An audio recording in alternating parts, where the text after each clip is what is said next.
Live from the world's capital markets, here are the latest financial headlines brought to you by News Factory. Hello and welcome to Monday's Daily Financial Review. Here's what's making the headlines in the markets today. Looking forward, the economic calendar features high-stakes data releases and updates that may signal shifts in market sentiment. Traders should be prepared for potential volatility as these crucial announcements approach. With these events on the schedule, it's important to stay informed and agile. Markets can react strongly, so keeping a close watch is essential for strategic positioning. Those were today's major economic events. And now, moving on to world financial headlines.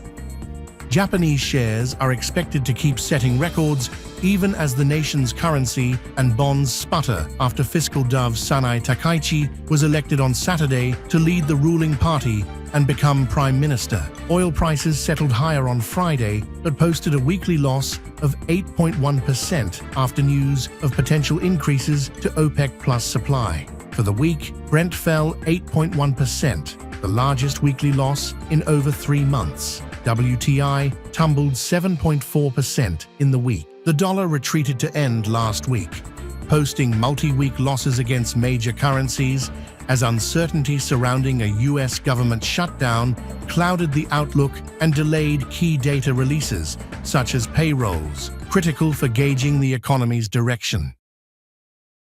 Coming up, the choices from our chief analysts for today. The dollar-yen pair made a minor upwards correction in the last session, gaining 0.1%. The Williams indicator is giving a positive signal. The Bitcoin rose 0.3% against the dollar in the last trading session. The ROC is giving a negative signal. The Aussie dollar pair saw a minor rise of 0.1% in the last session. The Williams indicator is giving a positive signal. The oil dollar price remained largely unchanged in the last session. The stochastic RSI is giving a positive. We hope that you've enjoyed Monday's financial review. On behalf of all of us here, we wish you a productive trading day. Be sure to join us tomorrow morning for the latest news and events from the financial markets.